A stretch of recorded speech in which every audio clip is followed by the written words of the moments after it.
Good morning, one and all present here. A warm welcome to all the panelists and my dear friends. Thank you for taking time out to attend the Bespoke show. I'm Shalini Raut from 3rd year BBA. Now it's my pleasure to welcome today's host, Ms. Asha Sampath and Mr. Sid Balega. Ms. Asha Sampath is the founder director of Brand Horizon, a brand management and consulting firm based in Bangalore. She is the former managing director of Endeca Ceramics Limited. Ms. Asha is an independent director in the board of Toyota Financial Services India Limited. She is also a part of the advisory council for EFI. Mr. Sid Balega is an educationist by profession and an author by passion. He has published articles in the Times of India, the Assam Tribune, and the periodicals of the ICFAI University Press. Deccan Herald quoted Mr. Sid for his expertise in international SOP and resume development. He advocates fundamental rights and has crowdfunded a campaign titled Bihar Ki Beti, twice on Malab. First in 2017 for a 5-year-old child from Begusarai, Bihar, and second in 2019 for a victim of human trafficking from Bihar. His book, It's Official Stupid, which is available on Amazon and Flipkart, revolves around gullibility of women in the workplace. Today's discussion is on innovate, cross-skill, upskill in a volatile, uncertain, complex and ambiguous world, wherein we hear 3 perspectives from 3 business leaders who bring in a unique flavor of expertise. We have with us Mr. Meghdut Bose. Mr. Bose is the business head for the world-famous Dale Carnegie Training Operations in India, which has global experience of having worked with over 400 of the top Fortune 500 companies. Sir, please take a seat on the dais. I request our principal, Dr. Brigadier Sandesh, to welcome Mr. Bose. The second speaker is Mr. Ramesh Kumar. Mr. Kumar is the Chief Technology Officer at Ediquity. He is an alumnus of NIT Jamshedpur. He has worked for BHEL and has delivered a talk at TEDx. Sir, please take a seat on the dais. I request our HOD, Professor Nikita, to welcome Mr. Kumar.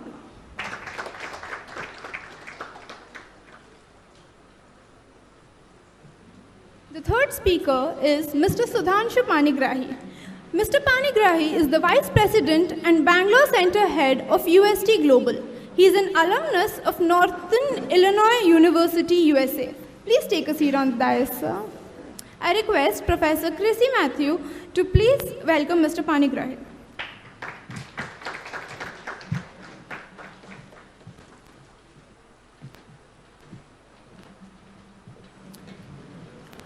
May I now request the host to lead the show and give the audience a bird's eye view of top-level leadership and how this is affecting the business in the modern digital world.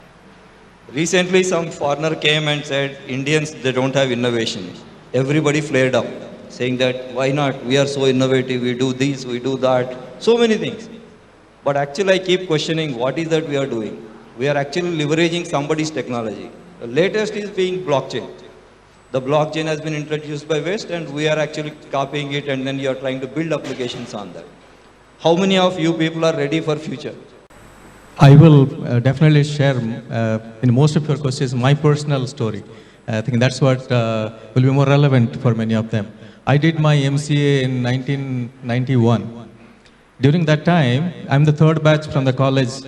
Even the teachers, they did not know many of the topics that we were learning. They could not teach us. We were learning artificial intelligence or database. They were from electrical engineering, mechanical engineering. Think about them, how they were teaching computer science to us.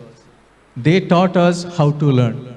I always believe, and this is my take on it, so probably I'll move because the Indian education system has already been covered, so I'll just elevate that and move a little more in terms of the overall education system, how they have evolved. So during my time, in terms of when I was in school, the focus was primarily on rote learning. You cram, and the focus was primarily in terms of the language and the focus in terms of the outcome of what was brought in, how can it be then reproduced? And that's primarily, if you understand how the human brain works, this particular part wherein you have to remember things is primarily the neocortex, which is the outside part of your brain, which primarily focuses on logical and analysis and language. Whereas the decision-making part is the limbic membrane, which is more focused on the feeling side of it, how you think, how you feel. And as a result of which, we were never educated in the schools or even in our colleges to watch out for signals, watch out for feelings, watch out for emotion of the other individual. And that is why when we have a presence of a certain individual in the room, we say that this particular, I don't like the vibe that this person is giving me. But we can't put a finger to it just because we are not being educated to feel, get that feeling to us. So today we are moving away from that, and a lot of the MBA schools and the whole education is moving away. So if you see in the 1990s, MNCs moved into a lot of developing economies, and hence the MBA schools focused on building a lot of loyalty. How can you look at recognition through internal growth? Then when the 2000 happened, 2000 was primarily focused in terms of the dot-com bubble. It was more focused in terms of how do you grow exponentially, and that's where the focus primarily shifted towards how can I make it big by getting creative, collaborative teams. And 2010, it's all about disruption in the VUCA world. So the entire focus is now on transformative digital learning. So in my mind, and this is what General Casey, who fought for the American Armed Forces in the Iraq War, he said that it's all about understanding your environment and totally, which is not only the internal environment in terms of your internal politics, but also in terms of the external environment. Once you have that, you have a totalitarian approach to this, because I think Meghdut, a good point about collaborative learning and working in teams as we evolve in a VUCA world. But adding to it now, what is your take on the evolving MBA? Because if you see now, we are looking at people who are more apt at life skills, managing people, how do we work with people from across the globe? So how does the MBA help vis-a-vis, let's say, leadership programs like what Dale Carnegie is offering? So is that line blurring somewhere? Sid, very powerful question, purely because, and I just go back to the previous point that I just mentioned, that an MBA, so for example, if you look at an INSEAD, INSEAD today has a course on digital transformation and innovation. If you look at the Kellogg School of Business, it has a course on machine programming, so on and so forth. So we will never be able to train somebody for a particular situation, because situations will evolve and keep changing. Have you been able to make use of the education in that safe and at the same time simulated environment, making the best use of the knowledge in the session or in the class, so that you have a completely totalitarian view of it? I think that is important. If you have not had, and we can have this debate of about a 1-year MBA, 2-year MBA, the regular and the executive bit, but the fact remains that you need that grounding to be able to have that sense of understanding how and what to tackle. Because trust me, enter a competitive space, and if you were to work with any MNC, if the numbers are online and if the top line has not grown, I don't think you will have an opportunity to learn from your mistakes. That's an absolute cliche in a corporate world. So I believe that MBAs are here to stay, and it will definitely be, and we will continue to evolve. Sudhanshu, you were mentioning about how what you studied is actually not relevant today in your job, but you're surviving. But you're actually doing well, not just surviving. Just trying to understand, what then is the relevance of MBA today? in terms of domain expertise, which is something that we pick up along our jobs. So when we talk to people from the West, they normally prefer to do their MBA courses as an executive MBA program, maybe 4 or 5 years after a work stint. That's something that's still not so very common in India. So do you think that an executive MBA program will probably be able to groom people more into a culture of innovation rather than the ones that go immediately after an undergraduate course? Wonderful question. You have the right example here. I'm one of the executive MBA graduate in front of you. And when I was doing it, I was about 34-year-old, and I was the youngest in the class. And the average age of the class was 38. And the point I'm trying to make, what is MBA? MBA is for business administration. People learned technical skills, be it mechanical, civil, computer science, which I did in engineering, to do your job, right?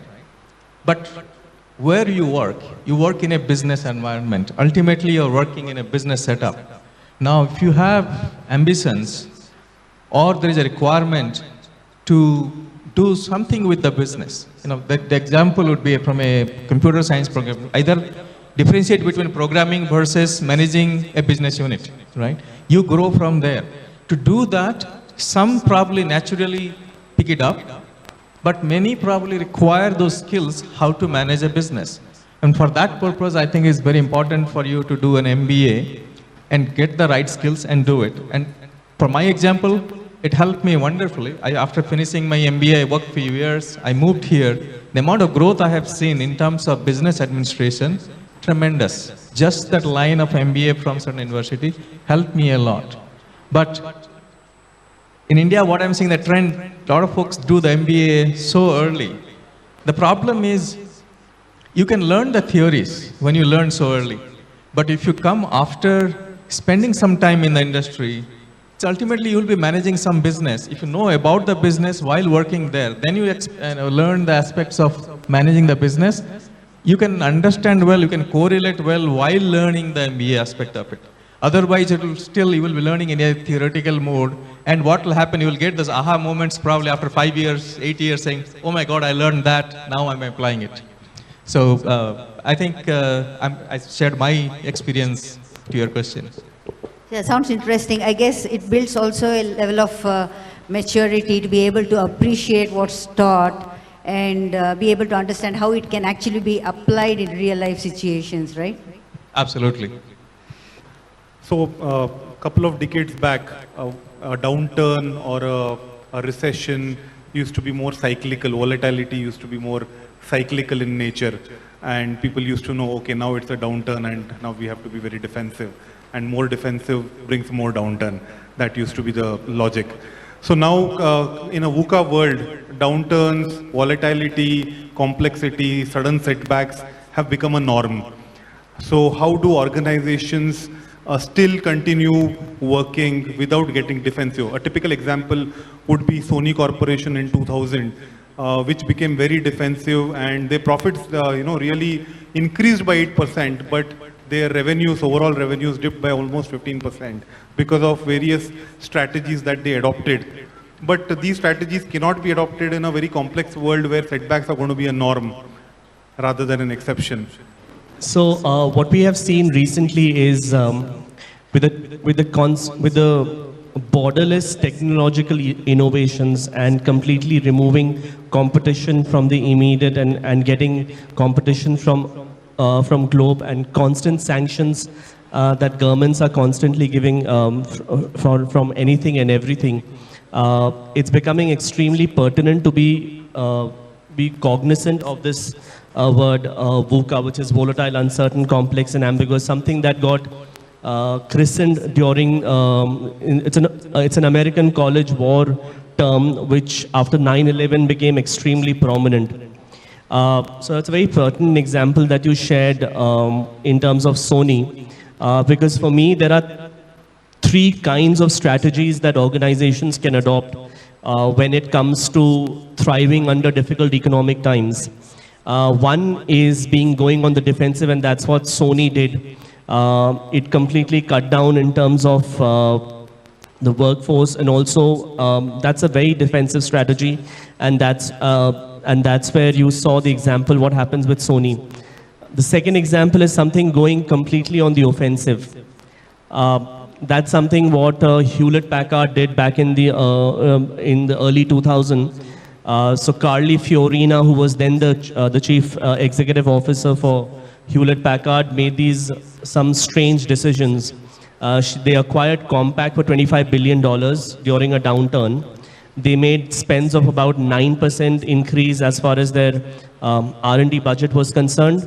There was about a $200 million increase as far as their spends on corporate branding, and about $1 billion spent on ITs in developed economies.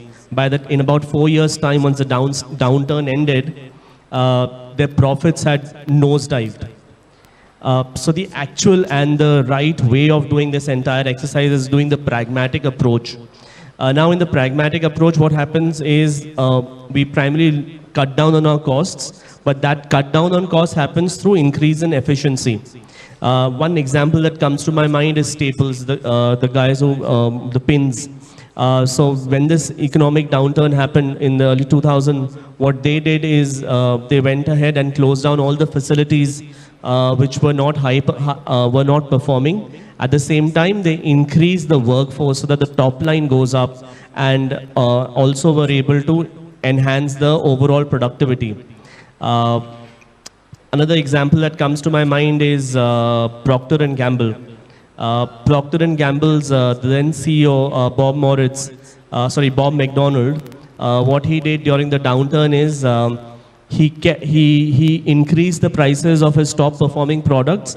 At the same time, just to get the market penetration going, he introduced products of a far lower cost, as a result of which he was able to attract the market because people were able to afford, and the premium customer would also be attracted, as a result of which his top shelf, which was his premium product, would also be consumed.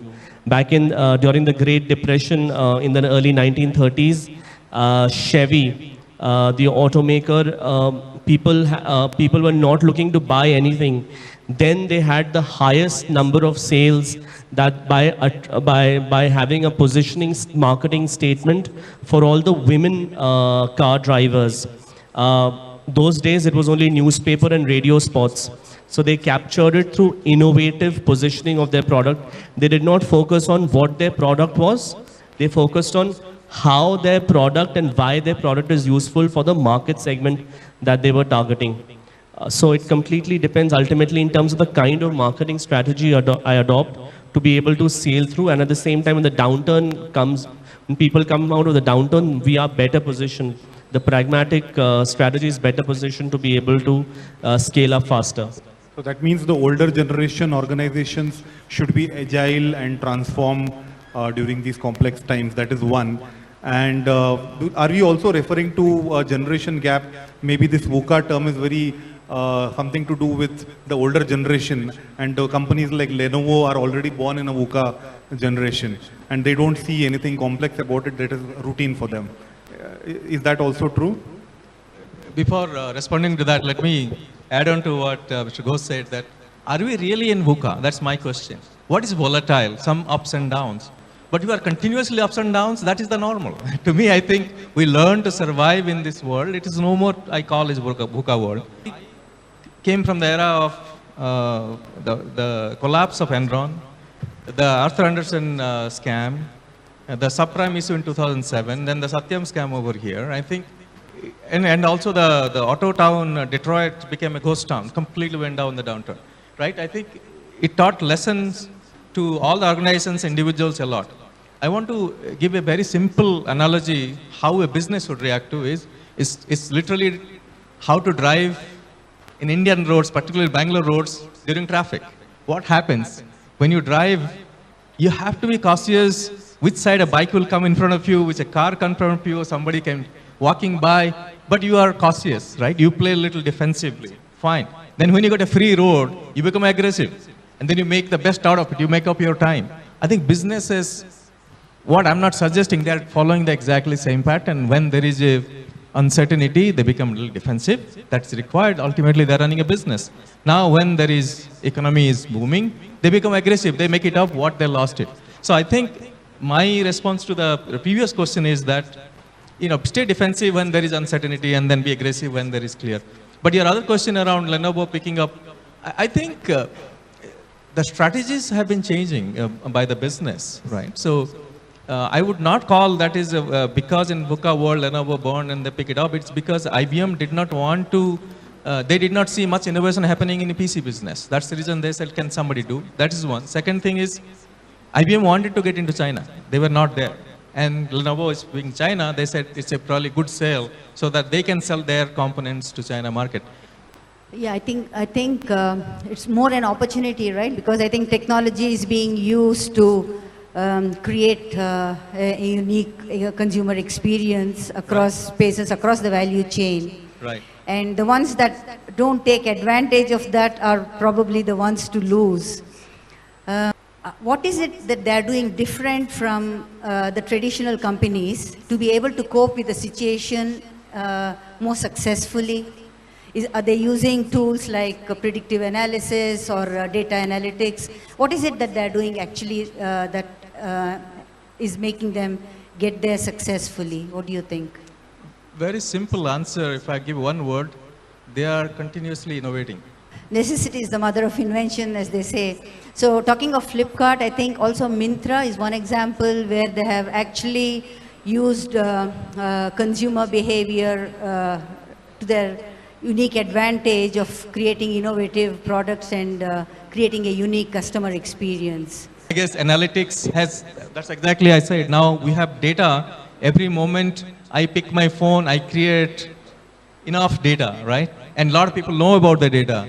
Now technology available to analyze. Today, if I open a particular mail, then I get 5 related mail next day. If I go to Amazon, looked at few products, I go to any other website, they suggest me related products around that. So I think analytics has gone to multiple levels. In fact, I was in IMB last week, their startup cell, and we were evaluating one company who is doing AI-based hiring. So they want to look at the person's, I guess, the trace in social media, in the companies, in the LinkedIn, and they come back and predict whether this person will succeed in your organization or not. So the analytics is going to change the world in a different way. Probably soon there'll also be analytics that can capture what's going on in our mind and determine predictive consumer behavior. Not too far, I would say. Right. I just want to add to that predictive analytics. Basically, I think people are going on overdrive. Right now, you are actually naked on the internet. Google is hearing what you're not even actually interacting with Google. Amazon Echo, Amazon Alexa is actually listening to you in the house. In fact, recently they said, whatever you're talking, somebody is actually in the back end evaluating it. So it's not you are talking to Alexa directly, you're actually talking to the world. There are more sabotages happening. I will tell you in my own case, when we are running computer-based exams, one big competitor has entered. They left a worm in the computer labs where somebody clicks A or B or C, the machine hangs. There is absolutely no problem. The students think that the machine is hanging. So they raise a hand, somebody will come and say, nothing is wrong. So this is basically the sabotage is happening.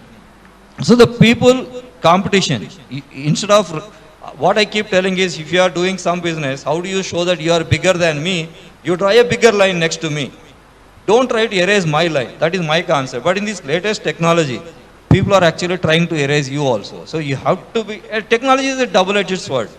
You have to use, if they are trying to do it, you have to counter it with your own technology. That is how we survive. Otherwise, we will be wiped out of the business. So we entered into the computer-based business where we are the first people to do this in 2001, 2002, and 2005. We started BitSat.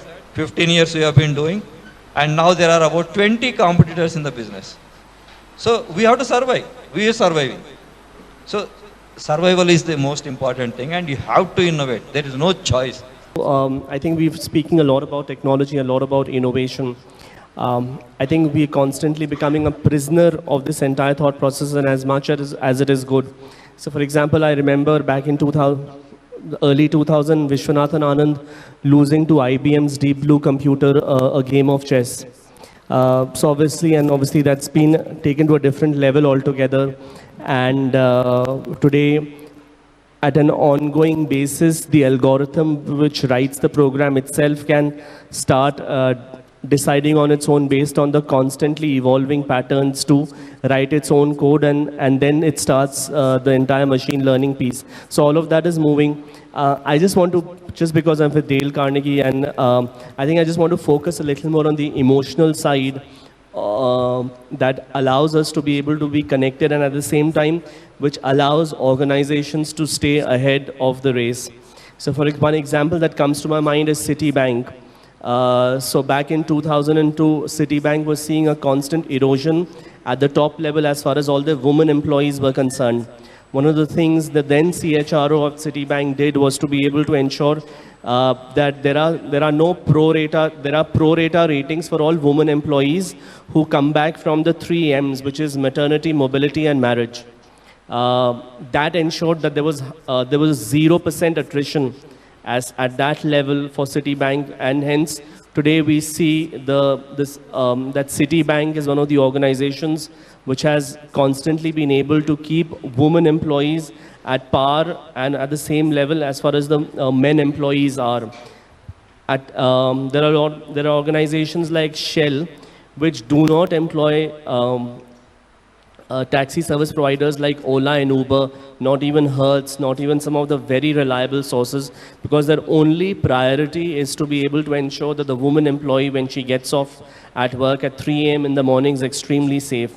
They employ taxi services not heard of in India, just because no matter how much of money that they have to pay, it's just the emotional discretionary effort of the employee is what they want to capture. Because when your discretionary effort is captured, it doesn't matter whether you're a janitor or whether you're the CEO. You will completely own up that piece, even if you are just trying to wipe the floor, as if you're making a difference to the entire organization. So so I think technology innovation will continue to evolve, but what are we doing at the emotional aspect to keep the employee or the student engaged? I think that's where the real difference will be. Technology is also flattening hierarchies in organizations now. So there are organizations moving away from having, in fact, removing the management role. There are no managers and employees only working on their own. So it is being tested in a lot of companies. But at the same time, flattening hierarchies is a reality.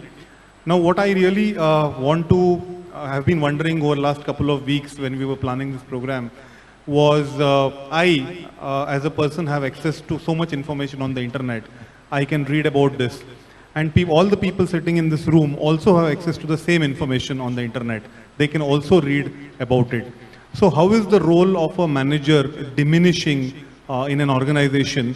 Because access to information is same, and experience or number of years of experience is remains the only differentiator, the numerical. So is that a threat to the manager in future? So are we heading towards a managerless world? As long as you are evolving, there will be no threat to the I think, and in this case could be an organization or an employee. The challenge comes is when I stop evolving, and the point that my friend here just made, that it's constant innovation, constantly evolving. My only challenge, and I think with flattening hierarchies and no management, if I were to put that word, is the bit that there has to be somebody to be able to guide somebody, and that's where, even though I will hire somebody for the skill sets, it is the experience at the end of the day which of somebody having seen something which has presented itself will allow me to be able to be in a better position to manage the entire thing. I'm not sure how many of us here watch football and for whom football is something that they love, but this week that gone by, when we had the Champions League semi-finals, we primarily had experience winning over exuberance. So, for example, so I'll just quickly give a background. So we had these semi-final wherein the Ajax Football Club, which was primarily composed of an average of about 23-year-olds. They were winning about 3-0 at halftime, and you had the next 45 minutes. And they were playing against an English Premier League squad team like Tottenham, which obviously had youth and experienced. They knew when to press the button, and by the time the match was over, Tottenham had actually won. One of the things that allowed them to win was at about 75 minutes, and a football game is about 90 minutes, people tend to tire, and that's when they were able to press on the gas, and they were really made they really made it count at that point of time. Similarly, we've had instances during the 2011 Cricket World Cup, how experience played an extremely crucial role for India to be able to lift the cup after so many years. So, in my mind, experience is important, and you cannot do away with it. Otherwise, when the going gets tough, skills alone will not get you through it. So execution-wise, it is possible, you are saying, the technology part, but there should be somebody who can strategize and guide what needs to be done. Yes, absolutely. So number of managers would reduce still. I would say reduce and get augmented, and that's what we have seen. I just want to add it here actually. Every organization as well as the individuals, you should have 4 goals. What I always keep telling everyone, you should have 2 short-term goals and 2 long-term goals. In a personal, you know as an employee or if the company have 2 goals, one is short-term, one is long-term. Short-term you have to achieve, whether good or bad you have to achieve. And there has to be a long-term goal. What is your vision? For any employee who is working, he is working actually on a job given today. So you are talking about flattening thing. Who is thinking about the future? The same employee who is working, he is working in a court morning to night. He will not be thinking about future products. He will be busy developing today's projects. That is where the managers come into the picture, where you think about 10 years, 15 years ahead, what kind of products are required, what is the solutions you are going to do, what is the technologies are coming in, how you are going to enhance the manpower, like you said, freelancers or your outsource. If you don't have manpower available with you, you have to find somebody else. The employees are not going to find another employee who will do the work. The manager has to get another employee from outside. So this is where the managers will always be there. And when it comes to personal level, I keep telling you have to have your personal short-term goal. You have to take care of your family. The second one is after 10 years or 15 years, what is that you're thinking of? You plan something big. Even if you reach 80%, it's still fine. As you keep reaching the goal, you keep changing the goal post. You keep target higher. So this is what actually keeps you motivated to do much, much bigger. Same thing is applicable for the company. So basically 2 types of managers. One, somebody who strategizes for future and maybe support functions who help in resourcing and... I just want to make a point here that today so mentoring is also passé. We are moving into the age of reverse mentoring. So the strategies in terms of what will be useful for an organization is being done by the guy who's a greenhorn, not by my director. So the idea here of the manager is to be able to facilitate that thought process so that the rookie who's the mentor doesn't feel intimidated in that particular setting, and the mentee who's a director with about 20-25 years of experience, he understands that this information is vital for him to be able to perform at the peak of their powers. Continuing on the topic of human resources, it's actually very interesting because, as they say, manage your people and then the business is managed. There are several challenges actually, right? It's a VUCA world, we have digital disruptions going on. On the one hand, as Sid was mentioning, the structure is becoming flat, and in some of the multinational organizations, we also have this matrix culture, where we have cross-functional reporting, multiple people interacting with each other. And on the other hand, it's a competitive world, so the growth expectations are not marginal, they're exponential. So under these circumstances, I think the role of both a CEO and an HR head becomes very challenging. How do you think they can actually redefine their role in terms of bringing about a congruence even in the VUCA world by making sure that there is a level of stability and avoid any kind of knee-jerk reactions or negative impacts of the VUCA situations. Do you think, I'd like to ask this question both to Sudhanshu and Meghdut, obviously from a training perspective, and to Sudhanshu from your own experiences. I'm sure you have gone through these along your journey. How do you think a CEO or HR can actually reimagine his role to make sure that even in a VUCA world, we optimize growth and productivity and more than anything else, the ultimate consumer experience? I think you just answered in your question, and that's what I'm trying to say. Focus on the customer's experience. Experience, I think optimization is the right word. Right. When today we say flattened, what is flattened? Flattened doesn't mean that there are no managers. Right. The structure got optimized, and the reporting got optimized. We cannot work anymore in silos because you have to deal with multiple divisions. I think that is by nature, I think the business evolves that way by itself. Now, what is the role of CEO and HR? I would say what today's employees are much smarter. Kudos to you all. You all are much smarter than us. You already realize, I deal with, we hire about 150 people every week, right? So they are very smart. They understand. They don't come with expectations saying, can I now become a manager in 2 years? They are now focusing on, am I adding value? Am I learning more? So as a CEO and HR, what we focus more on, what platform or how do we enable them to learn? So we do variety of things. We run Toastmasters clubs. We engage institutes like Dale Carnegie. We provide them online platforms to learn. We conduct competitions. So I think we focus more on how the employee gets an opportunity to learn or get some guidance to learn. I think that is paramount. A person knowledgeable automatically gets recognized and moves on versus somebody keep doing what he has been doing every day. Yeah, the motivation plays a key role. Right. Meghdut was mentioning about the human touch earlier, so I'm just wondering how you make sure in your training programs that despite technology, we don't lose sight of the human touch, because at the end, it's the human capital that transforms organizations. Yes, so I think as we speak, we no longer call it human resource or human capital. We just want to refer to them as humans. So as an organization, and for organization, the greatest resource is their people.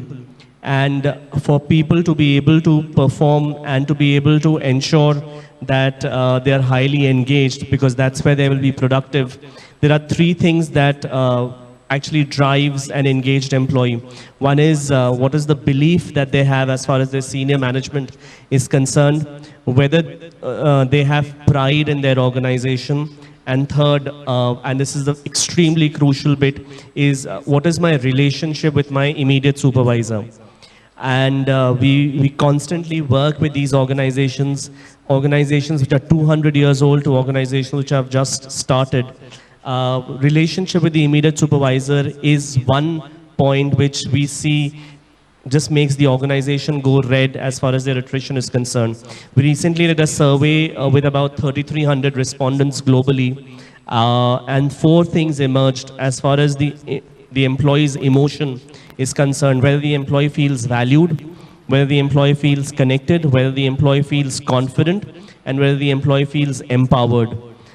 If these 4 emotions are there, organizations will see exponential growth.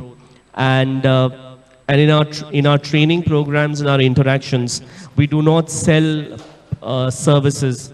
We sell experiences, and the outcomes that the organizations are looking for, we achieve that by focusing on the verb, which is the doing, which is what is the behavior change that we can drive within that individual by engaging the emotional quotient of that individual.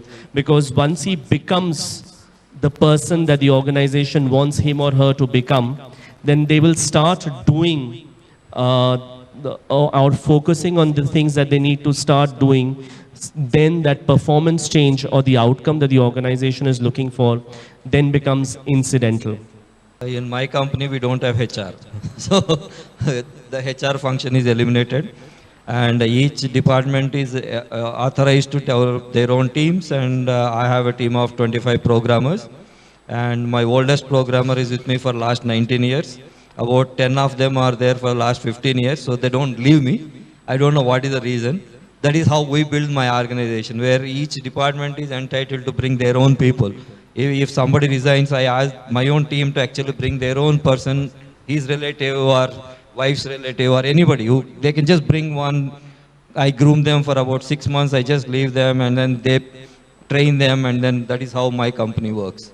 So now I know who to refer when my clients ask for corporate trainers. If you have any person economically weaker, you send him tomorrow, I will hire him. No qualification required. I can just train them. All they need to do is they should know .NET. That's it. I think you made a super point. In fact, a lot of blue chip companies are also moving away from degrees. They're looking more at degrees and paper qualifications. So Ramesh made a very valid point about I just need a person, I will groom him and train him. So I think that is more important rather than have paper qualifications. As a society also, we are now evolving. We are becoming more nuclear. So from joint families, we are moving to a nuclear family kind of a concept. And in a VUCA world, obviously, there's a lot of uncertainty, as Asha started off with gig jobs and freelancer jobs becoming a norm today. So employees are also feeling very insecure as compared to maybe 3 decades back when there was a lifetime employment. Once you had a job, then you have a job. So there's nothing happening to that job ever. But now you don't know what is going to happen in 6 months. The company may not exist or your job may not exist. Something of that sort can happen. So I have a nuclear family. I am not sure about what's going to happen in 6 months. And I don't have a social security scheme to support me in case I'm out of job. So, and there is stress at the workplace. We're talking about work-life integration. Forget the balance now. We're talking about work and personal life integration today. So that means the stress is more and more. So WhatsApp can come at any time in the midnight also. And mails can come even at midnight, especially in Indian companies. So that happens. They're very, very common. So how is this going to impact the employees overall in the long run? So that's a very pertinent and very close to my heart, this point of work-life integration, because I always believe in this point that I love what I love what I do and I do what I love. So in that context, the work-life integration takes the work out of the equation, because what I do is my passion, and that's where I can't quote the study because I don't remember it, but there are plenty of studies out there which say that if you are engaged in doing something which you are passionate about, then there is no work involved there. You are one of the fortunate ones, very few. Yes, and it's taken a long time to actually achieve that, and we will take that offline. I think one of the things that we are seeing is